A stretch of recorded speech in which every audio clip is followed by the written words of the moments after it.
गांव का मुखिया हर साल एक नई लड़की से शादी करता और फिर उसे तलाक के साथ बहुत सारे रुपए पैसे देकर उसे उसके घर वापस भेज देता। लड़कियां खुशी खुशी से शादी करती और अगले ही दिन तलाक लेकर अपने घर वापस चली जाती। मैं ये सुनकर हैरान थी कि ऐसा क्यों करता है। एक दिन उस मुखिया की नज़र मुझ पर पड़ गई और वह बोला, मुझे तुमसे ही शादी करनी है। मेरे घर वाले भी पैसे के लिए परेशान थे। वैसे तो मेरी शादी उससे कर दी गई। शादी की पहली रात मुझे अस्पताल ले गया और बोला, मैंने अब तक बहुत सी लड़कियों से शादी की है ताकि मैं तुम्हें ढूंढ सकूं।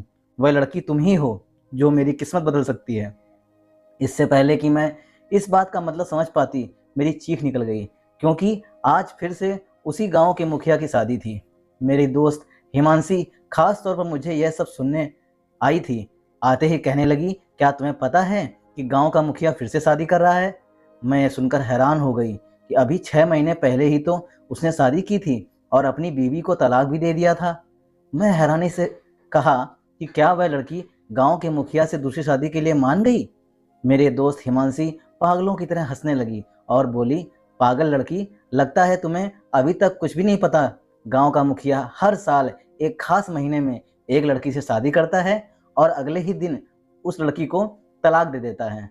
और सुना है वह लड़की तो बहुत कुछ लेकर उस घर से वापस उसको भेज देता है, सोना चांदी और बहुत सारी दौलत। ऐसे में कोई भी लड़की बेवकूफ़ ही होगी जो गांव के मुखिया से शादी करने से इनकार कर देगी।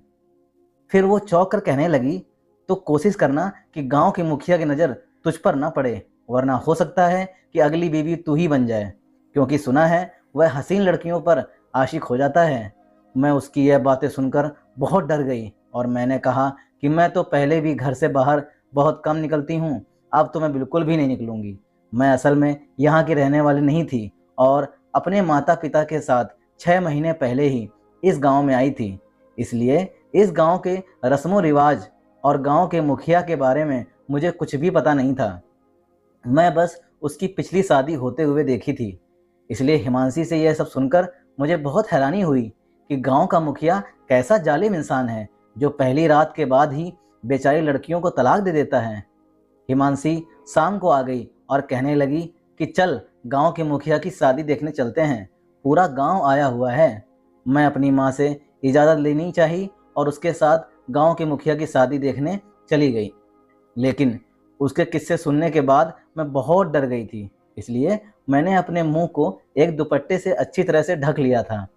मैंने अपनी माँ से इजाज़त ली और उसके साथ निकल पड़ी। माँ को भी शायद गांव के मुखिया के बारे में ठीक से कुछ भी पता नहीं था, इसलिए उन्होंने मुझे जाने की इजाज़त दे दी। जब हम शादी पर पहुंच गए तो मैं धूमधाम देखकर दंग रह गई। हिमांशी कहने लगी, तुम देखना, कल सुबह यह लड़की भी तलाक लेकर इसकी हवेली से निकल जाएगी। मैंने अफसोस से कहा, यह तो बेचारी लड़कियों पर बड़ा जुल्म करता है। तो हिमांशी ने बताया कि कोई जोर जबरदस्ती नहीं होती, लड़कियां अपनी मर्जी और खुशी से शादी करती हैं और तलाक ले लेती हैं, उन्हें कोई परेशानी नहीं होती। मैं बड़ी हैरान थी कि मुखिया ऐसा क्यों करता है। उसके साथ ऐसा क्या मसला था कि वह शादियों पर शादियां करता है और फिर तलाक भी फौरन दे देता है। शादी से वापस आकर मैं पूरी रात यही सोचती रही कि भगवान की भी अलग ही लीला है। एक तरफ वह मुखिया है जो एक रात की शादी के लिए लाखों रुपए खर्च कर रहा है और दूसरी तरफ हम जैसे गरीब लोग हैं जो कर्ज के बोझ तले ऐसे दबे हुए हैं कि सांस लेना भी दुश्वार है। मेरा नाम शालिनी है और हम 3 बहनें थीं। हमारा कोई भाई नहीं था। मुझे बचपन से ही काफ़ी परेशानी उठानी पड़ी थी। मेरे पिताजी शहर में नौकरी करते थे और कभी कभी मेले में छोटी सी दुकान भी लगा लिया करते थे, जिससे बस हमारा गुजारा बड़ी मुश्किल से हो जाता था। फिर पिताजी बीमार पड़ गए तो कई जगह से कर्ज लेकर उनका इलाज करवाना पड़ा। घर तक बिक गया और पिताजी हमें अपने पुराने घर में ले आए, जहां वह अपने भाइयों के साथ बचपन में रहा करते थे। हमारे घर में गरीबी इस कदर छाई हुई थी कि हमें दाने दाने के लिए किसी का मुंह देखना पड़ता था। मैं तो अपने आप को संभाल लेती थी, पर मेरी 2 छोटी बहनें चुप चुप कर रोया करती थी। एक दिन मैंने अपनी बहनों को रोते हुए देख लिया। वह रोते हुए एक दूसरे से कह रही थी, काश हम पैदा ही ना हुए होते या फिर पैदा होते ही मर गए होते तो आज यूं भूखा तो नहीं रहना पड़ता। मैंने जो उनकी यह बात सुनी तो मुझे बहुत दुख हुआ, क्योंकि मेरा तो चलो जैसे तैसे बचपन गुजर गया, पर मेरी बहनें इस गुर्बत की ज़िंदगी गुजार रही हैं। क्योंकि मैं सबसे बड़ी बहन थी तो किसी के सामने दिल का बोझ भी हल्का नहीं कर सकती थी। उस दिन अपनी बहनों को रोते देखकर मेरा दिल बहुत तड़प उठा था। मैंने माँ से कहा, माँ मैं ज़रा बाहर जा रही हूँ, थोड़ा टहल कर आती हूँ, थोड़ी देर में आ जाऊँगी। माँ ने मुझे बाहर जाने की इजाज़त दे दी। जैसे ही वह इस बात से वाकिफ़ थी कि मेरे अंदर क्या चल रहा है, मैं घर से बाहर निकलकर खेतों की तरफ चली आई, क्योंकि वहाँ बहुत सुकून और साफ़ सुथरी जगह थी। मैं खेतों के पास टहल रही थी कि तभी वहाँ हमारे गाँव का मुखिया आ गया। उसकी नज़र मुझ पर पड़ी। मेरे तो डर के मारे रोंगटे खड़े हो गए। मुझे हिमांशी की बात याद आ गई, तो मैं उसको देखकर जल्दी से घर भाग गई। घर आकर भी मेरा दिल डर की वजह से धक-धक कर रहा था। मैं परेशान हो गई, कहीं कोई इल्ज़ाम न लगा दे मुझ पर। थोड़ी ही देर में हिमांशी चली आई, कहने लगी, तुझे गाँव के मुखिया ने देख लिया है और अब तेरा कुछ नहीं हो सकता। मैं बहुत डर गई और इसी खौफ का असर था कि मुझे बहुत तेज़ बुखार आ गया। मैं शाम तक बुखार में तपने लगी। मेरी माँ मुझे खाना बनाने के लिए कह रही थी, मगर मेरे जिस्म में तो जान बची ही नहीं थी। तंग आकर माँ मेरे कमरे में आई और मुझे हाथ लगाकर चेक करने लगी, तो वो चीख पड़ी। फिर फ़ौरन ही गाँव के एक डॉक्टर को बुला लिया, और जो सबका इलाज करता था। डॉक्टर ने मेरा चेकअप किया और माँ से कहते हुए बाहर निकल गया कि बच्ची को फ़िक्र और परेशानी से दूर रखें। ज़्यादा डर खौफ की वजह से दिमाग की नस फटने का भी खतरा होता है। डॉक्टर के जाने के बाद माँ मुझे घूरते हुए कहने लगी, किस बात की टेंशन है? तुम्हें क्यों मरने वाली हालत बना रखी है तुमने? तब मैंने हिम्मत करके माँ को सारी बात बता दी कि गांव के मुखिया की नज़र मुझ पर पड़ गई है, जो हर साल एक नई लड़की से शादी करने के बाद अगले ही दिन उसे सब कुछ करके तलाक दे देता है। माँ मेरी बात को ना समझी और बोली, तो तुझे इतनी फिक्र क्यों हो रही है? तूने कौन सी चोरी की है जो तुझे इतना डर लग रहा है? माँ की बात पर मेरा दिल किया कि मैं अपना सर पीट लूँ। इससे पहले कि मैं माँ को समझाती, बाहर से दरवाजे को किसी ने ज़ोर ज़ोर से खटकाना शुरू कर दिया। आवाज़ सुनकर मैं अपना सांस रोक ली। दरवाज़ा खोला गया तो बाहर गांव का मुखिया अपने लोगों के साथ खड़ा था, और उनके साथ मेरे पिताजी भी थे। उन्हें भी शायद वह साथ लेकर घर आए थे। पिताजी ने उनको बैठक में बिठाया और माँ से चाय बनाने को कहा, पर गांव के मुखिया ने चाय बनाने से मना कर दिया। आखिर वह अमीर इंसान था तो गरीबों के घर का चाय पानी कैसे पीता। उसने मेरी माँ को भी बैठक में बुला लिया और मेरा हाथ मांग लिया।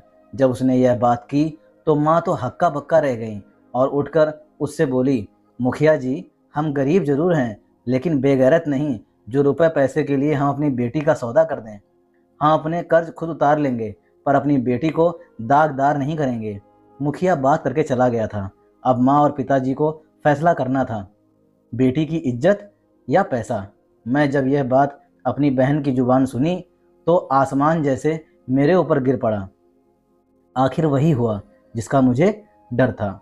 माँ ने तो साफ साफ मुखिया को जवाब दे दिया था, क्योंकि माँ ने अपनी बहन को जो जुबान दे रखी थी, और इसी साल के आखिर में मेरी शादी होनी तय हो गई थी। मगर पिताजी कह रहे थे कि एक बार मुझसे बात कर ली जाए, फिर जैसा मैं कहूँगी वैसा ही कर लेंगे। मुझे पिताजी की बात पर गुस्सा तो बहुत आया कि क्या पिताजी को पता नहीं कि मेरी मंगनी हो चुकी है, फिर भी ऐसी बातें कर रहे हैं जो मैं मर कर भी पूरा नहीं कर सकती। पिताजी की राय पर माँ ने भी हामी भर ली और पिताजी को मुझसे बात करने की इजाज़त दे दी। पिताजी मेरे पास आए और कहना शुरू किया, देखो बेटी, हमारा कोई बेटा नहीं है जो हमारा सहारा बने, जो अपने बहनों के ख्वाब पूरे करने में मेरी मदद करे। हमारे घर के हालात तुमने देखे ही हैं। पिछले 10 सालों से हमारे ऊपर जो भी कर्जा है वही उतारने का नाम नहीं ले रहा है, और फिर तुम्हारी छोटी बहनें भी अपनी बहुत सी ख्वाहिशों को अपने दिल में दबा लेती हैं। अगर तुम मुखिया जी से शादी के लिए हाँ कर दो और अगले ही दिन तलाक ले लो तो हमारे सारे मसले हल हो जाएंगे। और रही बात तुम्हारे मंगेतर की, तो वह भी कोई डॉक्टर इंजीनियर तो है नहीं जिससे तुम शादी करके एक बहुत अच्छी ज़िंदगी गुजार लोगी। अगर वह तुमसे सच्चा प्यार करता है तो तुम्हारी मजबूरी और परेशानी को समझेगा। अब फैसला तुम्हारे हाथ में है, जैसा तुम कहोगी वैसा ही होगा। पिताजी मुझसे बात करके चले गए और मुझे कसम कसमें डालकर मैंने सारी बातों को देर रात तक सोचा और फिर एक फैसला किया। मैंने पिताजी से कहकर अपने मंगेतर पीयूष को घर बुलाया ताकि उससे बातचीत करके फैसला ले सकूं। अगले दिन पीयूष हमारे घर पर आ गया। मैं उसे लेकर छत पर आई ताकि मैं आराम से और सुकून से उससे बात कर सकूं। मैं पीयूष को पिताजी की और गांव के मुखिया की कई बातें बताने लगी तो उसके चेहरे का रंग गुस्से से लाल हो गया। मैं उसके दिल के हाल को समझ रही थी, मगर मुझे एक चीज़ को समझाना था। शादी के बाद मेरा और पीयूष का फ्यूचर था या फिर मेरी बहनों का और मेरे माँ बाप का सहारा बनना था। उसने मेरी बात सुनकर इनकार कर दिया और उठकर जाने लगा। तो मैंने कहा, मैं पिताजी के फैसले पर राजी हूँ। पीयूष गुस्से से मेरी तरफ पलटा और घूरती नज़रों से मुझे देखकर बोला, तुम्हारा दिमाग खराब हो गया है क्या? उसको सदमा लगा था और सदमे की वजह से उसकी आवाज़ ठीक से निकल नहीं पा रही थी। मैं सब जानते हुए उससे नज़रें चुराने पर मजबूर थी। मैंने उससे कहा कि हाँ, दिमाग खराब हो गया है मेरा, क्योंकि मेरे माँ बाप के बेटा नहीं हैं और मैं उनको कर्ज में डूबा हुआ नहीं देख सकती। और फिर एक ही दिन की तो बात है, हमारे सारे मसले हल हो जाएंगे और बगैर किसी फिक्र के हम दोनों एक हो जाएंगे। क्या तुम नहीं चाहते कि हमारी परेशानी ख़त्म हो जाए, या इतना ही प्यार था मुझसे जो मुझे समझ ही नहीं पा रहे हो? मेरी इमोशनल बातें सुनकर पीयूष का दिल नरम पड़ गया और वह शादी के लिए मान गया। पीयूष के जाने के बाद मैंने माँ से कहा कि मैं शादी करने के लिए तैयार हूँ। यह मैंने किस तरह दिल पर पत्थर रखकर कहा था, यह मैं ही जानती हूँ, पर मुझे इस जगह पर कमज़ोर नहीं पड़ना था, तो मैं नहीं पड़ी और पिताजी ने मुखिया जी को हाँ का जवाब भिजवा दिया। मुझे पीछे हटना ही नहीं था। माँ की तकलीफ़ का मुझे अंदाज़ा था, पर पिताजी का भी कोई कसूर नहीं था कि वह इस उम्र में भी कर्ज की टेंशन लेते। वह वक्त से पहले ही बूढ़े होते जा रहे थे। जब मैं अपने फैसले पर पक्की रही तो माँ ने भी चुप्पी साध ली और यूं ही एक हफ्ते के अंदर ही मेरी शादी की तैयारी हो गई और मैं लाल जोड़े में विदा होकर मुखिया के बंगले में आ गई। सारे दिन की थकी हारी मैं जब मुलायम गद्दों पर बैठी तो बैठने के साथ ही मुझे नींद की देवी ने अपने आगोश में भर लिया और मैं बैठे बैठे कब सो गई पता ही नहीं चला। आँख तो मेरी तब खुली जब मैंने अपनी कलाई पर कुछ महसूस किया। मैंने बहुत हिम्मत करके उसको अपने ऊपर से हटाने के लिए आंखें खोली तो ये देखकर कि मेरा पति मेरी कलाई पर उंगली फेर रहा है। फिर अचानक पता नहीं मेरे पति को क्या हुआ, उसने मेरी कलाई छोड़ी और दूर जाकर खड़ा हो गया। फिर बोला, हमें अभी हॉस्पिटल चलना है, जल्दी उठो और अपने कपड़े बदल लो। मुझे उसकी बातें सुनकर उसके दिमागी हालात पर शक हुआ। मैं जाने से मना करना चाहती थी, पर पहली ही रात कुछ ऐसा नहीं करना चाहती थी जो वह मुझे तलाक ना दे। मैं कपड़े बदलकर उसके साथ गाड़ी में बैठ गई। फिर हम अस्पताल पहुँचे तो वहाँ जाकर जो मैंने देखा उसे देखकर मैं अपने होशो हवास खो बैठी। मेरे पति डॉक्टर से बात करने के बाद कहने लगा कि वह लड़की तुम ही थी जिसकी तलाश में मैं आज तक कितनी शादियाँ की हैं। बस तुम्हें तलाक नहीं दूंगा, आज से तुम ही मेरी पत्नी बनकर रहोगी। मैं उसके बाद सुनकर बेहोश हो गई। वह मुझे गाड़ी में डालकर घर ले आया। घर आकर जब मुझे होश आया तो उसकी बातें याद करके मेरी रूह कांप गई। मैं इधर उधर देखने लगी मगर वह कहीं पर भी नहीं था। मेरा पति तो पता नहीं कहाँ चला गया था, मगर नौकरानियाँ मेरे आसपास ही थीं। उन्होंने बताया कि आपके घर वाले आए थे, मगर मालिक ने उनको यह कहकर वापस भेज दिया कि अपनी बेटी से मिलने आप लोग जब मर्जी हो तब आओ, मुझे कोई ऐतराज़ नहीं, मगर मैं उसे तलाक नहीं दे रहा। और मालिक ने अपने घर वालों को पैसों का भरा बैग और रहने के लिए घर भी दिया है। नौकरानी की बात सुनकर मेरा दिल किया कि मैं चेक करूं कि मेरे घर वालों ने मेरे साथ क्या किया। मैं अपनी ही नज़रों में गिर गई थी। उस मुखिया ने किस मुंह से बहस करती मैं, जब मेरे ही घर वाले मुझे छोड़कर जा चुके थे। मुझे सबसे ज़्यादा दुख पीयूष के बारे में सोच सोचकर हो रहा था कि जब उसे पता चलेगा मेरा तलाक नहीं हुआ तो वह मुझे बेवफा समझेगा और सोचेगा कि पैसों की चमक धमक देखकर तलाक लेने से इनकार कर दिया। यह सारी बातें सोच सोचकर मेरा दिमाग खराब हो रहा था। मुझे समझ में नहीं आ रहा था आखिर मैं अपनी मर्जी से अपने गले में फंसी हुई फांस कैसे निकालूं। इससे पहले मैं रोना शुरू कर देती, मेरा पति कमरे में आया और मेरा हाल चाल पूछने लगा। मैंने उस झूठे इंसान को देखा तो मेरा खून खौल गया, जिसने एक रात की बात करके शादी की थी और अब अपनी बात से मुकर रहा था। मैं तब तक तुम्हें अपने पास नहीं आने दूंगी जब तक तुम मुझे इस रात की हकीकत बता नहीं दोगे। तुम क्यों हर साल नई लड़की से शादी करके उसे तलाक दे देते थे और अब मुझे तलाक क्यों नहीं दी? मेरे पति ने मेरी बात सुनी तो कहने लगा, मैंने शादी की है तुमसे, तुम मेरी पत्नी हो, मेरा तुम पर पूरा हक है, तो मैं छूने के लिए मुझे तुम्हारी इजाज़त की कोई ज़रूरत नहीं है। मैं अब सारी ज़िंदगी तुम्हारे साथ ही गुजारना चाहता हूँ, तो आज तक नहीं तो कल तुम्हें इस सवाल का जवाब ज़रूर दूंगा। मुझे इस बात पर बहुत गुस्सा आया, मगर मैं अपने गुस्से को पी गई और बोली, मुझे तुम सच बताओगे तभी मैं तुम्हारे साथ रहूंगी, वरना मैं अपनी जान ले लूंगी। यह बात सुनकर उसके चेहरे का रंग बदल गया, पर उसने जल्दी ही अपने गुस्से पर काबू पा लिया और कहने लगा कि राज तो मैं तुमको बता ही दूंगा, मगर याद रखना, मुझे अगर तुमने बेवफाई की या अपनी जान लेने की कोशिश भी की तो मैं तुम्हारे पूरे खानदान को नहीं छोड़ूंगा। मैं यह तो बात भूल ही गई थी कि मैं अपने घर वालों की खातिर ही तो इसे शादी की थी और किसी आम इंसान से नहीं, बल्कि गांव के मुखिया से। इसके पास तो कोई कानून या पुलिस कुछ भी नहीं कर सकती थी। मेरा दिल किया मैं अपनी किस्मत पर फूट फूट कर रोने लगूं, मगर मैं उसके सामने रोकर खुद को कमज़ोर साबित नहीं करना चाहती थी। मुझे बस चुप रहकर उसके जासूसी करनी थी ताकि उसे रंगे हाथों पकड़ सकूं। मुझे चुप देखकर मेरे पति ने भी दोबारा मुझे इस टॉपिक पर कोई बात नहीं की और उसकी यही बात मुझे परेशान कर रही थी कि कोई इंसान किसी को धोखा देकर इतना संतुष्ट कैसे रह सकता है। शादी को एक हफ्ता गुजर गया और इस एक हफ्ते में मैंने बहुत कोशिश की किसी तरह वह मुझे तलाक दे दे, मगर मुझे कामयाबी हासिल नहीं हुई। आखिर उसने मेरी तलाश थी ही क्यों? मैं तो उसे जानती भी नहीं थी। मेरे मुश्किल का हल यही निकला कि मैं उसके ऊपर नज़र रखूं। मेरा पति जब भी किसी से फ़ोन पर बात करने लगता, उठकर कमरे से बाहर चला जाता। उसकी यह हरकत मुझे गवारा नहीं थी, मगर उसे तो जैसे मेरी कोई परवाह ही नहीं थी। उसने पूछने पर भी वह मुझे सच नहीं बताता, तो बेहतर यही था कि मैं उसकी किसी भी तरह बातें सुनूं। ऐसे ही करते हुए 15 दिन गुजर गए, कोई भी सुराग मेरे हाथ ना लगा। अब तो मुझे लगने लगा था जैसे मैं कभी भी हकीकत जान ही नहीं पाऊंगी, पर मैंने हिम्मत नहीं छोड़ी। मैं दिल ही दिल में प्रार्थना करती किसी भी तरह मुझे इसका राज पता चल जाए ताकि मैं मुखिया को गलत साबित करके अपनी जान छुड़ा सकूं। आखिर वह दिन आ ही गया। एक दिन रात के 12 बज रहे थे, तभी मेरे पति के फ़ोन पर किसी की कॉल आई। पहले तो वह उठकर कमरे से बाहर जाने लगा, फिर मुझे सोता हुआ देखकर वहीं पर बैठकर बातें करने लगा। दूसरी तरफ तो न जाने कोई क्या कह रहा था, पर अपने पति की बातें सुनकर कुछ खास मेरे पल्ले नहीं पड़ रहा था।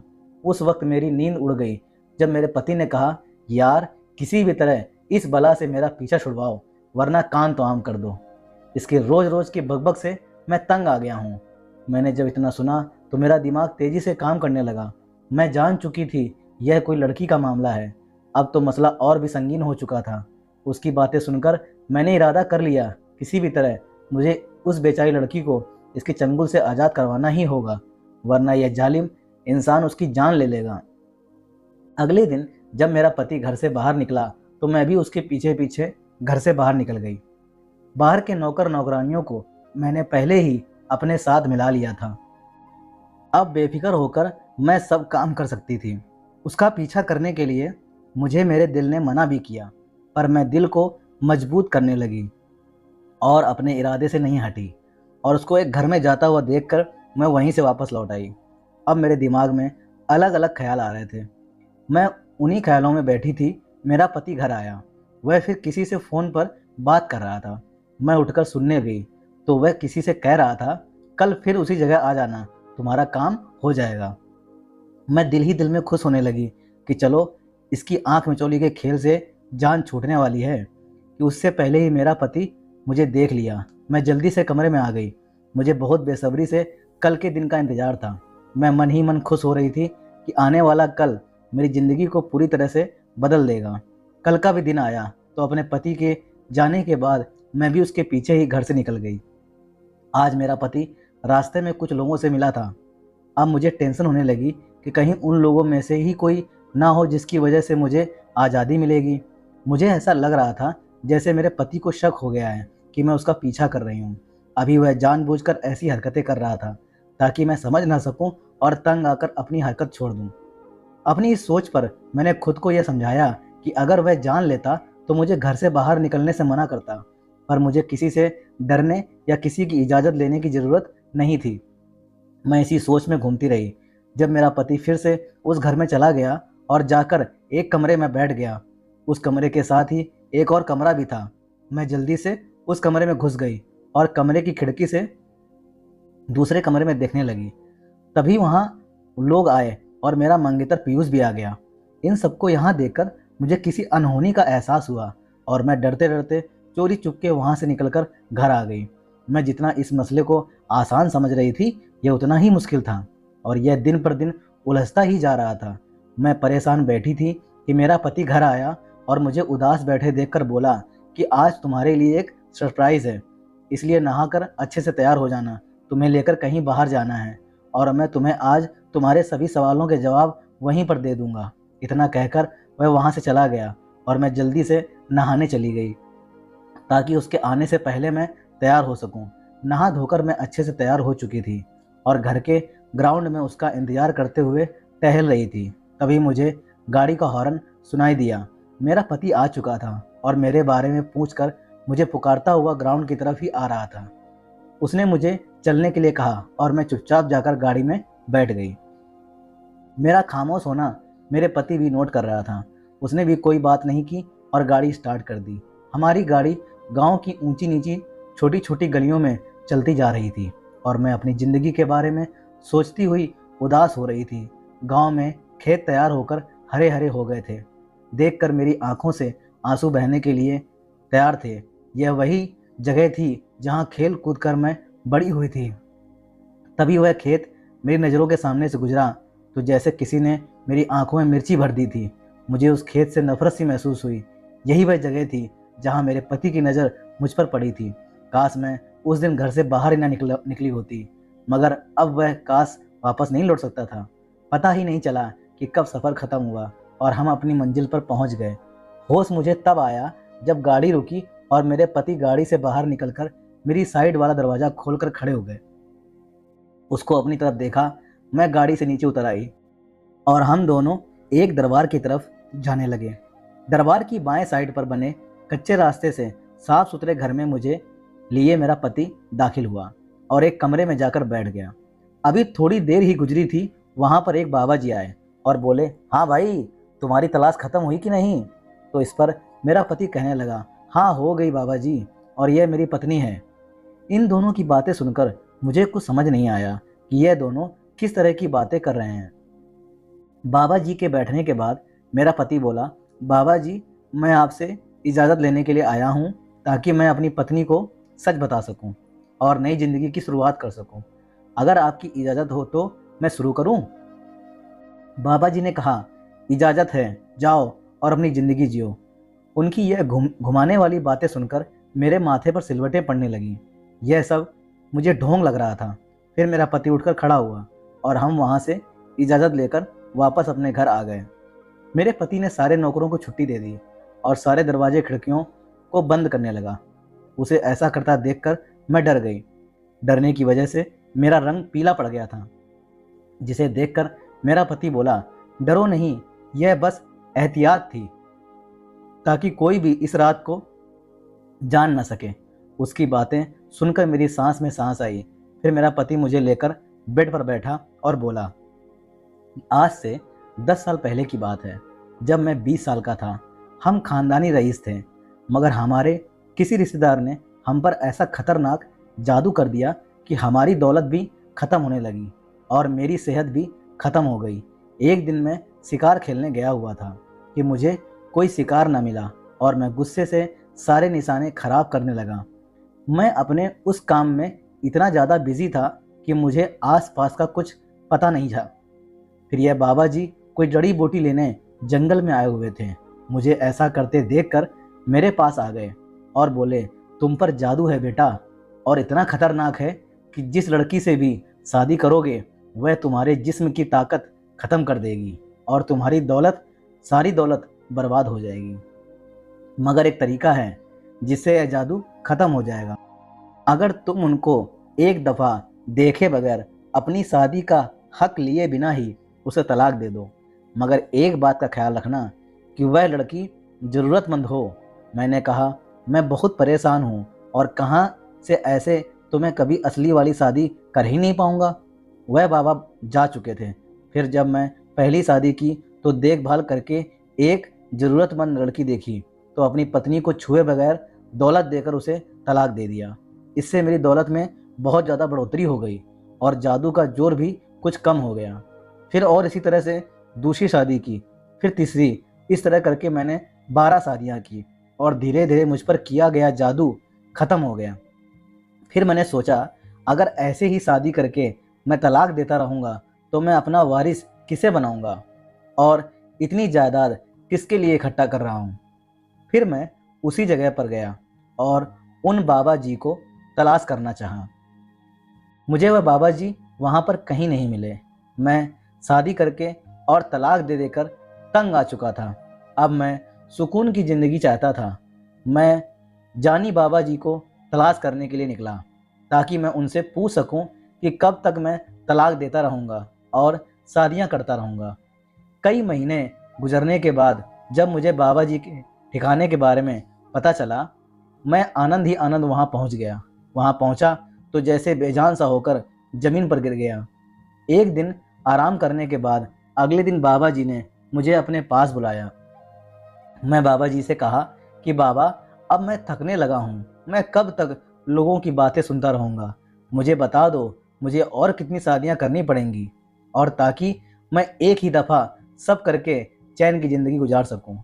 बाबा जी मेरी बात सुनकर मुस्कुराए और बोले, बेटा, तब तक तुम शादियाँ करते रहोगे, तलाक देते रहोगे, जब तक तुम्हें ऐसी लड़की ना मिल जाए जो तुम्हारे खानदान का वारिस पैदा करने वाली हो। बाबा जी की बातें सुनकर मैं चला गया और बोला, उसकी कोई खास निशानी बता दो ताकि मैं अपने तलाश जारी रखूं। फिर बाबा जी ने कहा, उसे देखकर जो सबसे पहले तुम्हारे दिल में ख्याल आएगा वह यह होगा कि इसके बाद मैं किसी और लड़की से शादी नहीं करूंगा। यही थी जिसकी मुझे तलाश थी और जब तक तुम्हें देखा तो मेरे दिल में यही कहा कि तुम वही लड़की हो जो मेरी पत्नी बनोगी। यूं मैं तुम्हारे घर रिश्ता भिजवाया और हमारी शादी हो गई। अपने पति की सारी बातें सुनकर भी मुझे कुछ खटक रहा था, क्योंकि जब शादी की रात मेरा पति मुझे देखने के बाद अस्पताल ले गया था तो वहां जाकर उसने कहा था कि मुझे अब तलाश थी वो हो गई। कुछ देर चुप रहने के बाद मैं लगे हाथों यह बात भी पूछने का इरादा किया और कहा कि मैं कैसे यकीन कर लूं कि यह बात सच है, जबकि हर लड़की को शादी की रात तो तुम तलाक दे देते थे और मुझे लेकर अस्पताल चले गए। यह अस्पताल वाला क्या राज है और इसे कब तक पर्दा उठाने का इरादा है? मेरी बात सुनकर मेरा पति बोला, सारे राज आज ही जान लोगी क्या, कुछ कल के लिए भी रहने दो।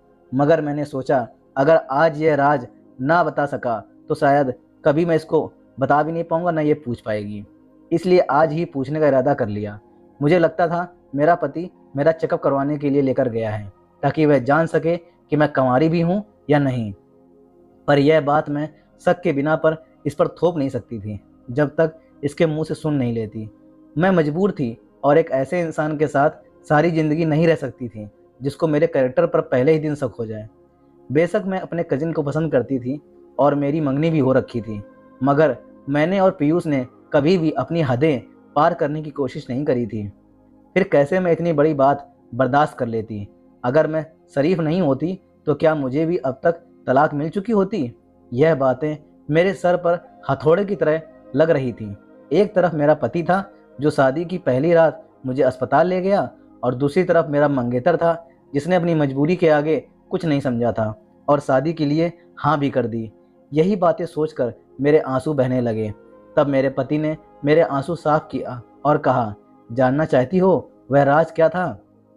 तो देखो, अपनी बाईं कलाई पर जो निशान बना हुआ है वही है राज जिसे मैं देखकर चौंक सा गया था और तुम्हें लेकर हॉस्पिटल चला गया था कि पता चला सकूं ये असली है या मुझे ख्वाब लग रहा था, क्योंकि बाबा जी ने दूसरी निशानी यह बताई थी कि उस लड़की की कलाई और कमर पर निशान होगा।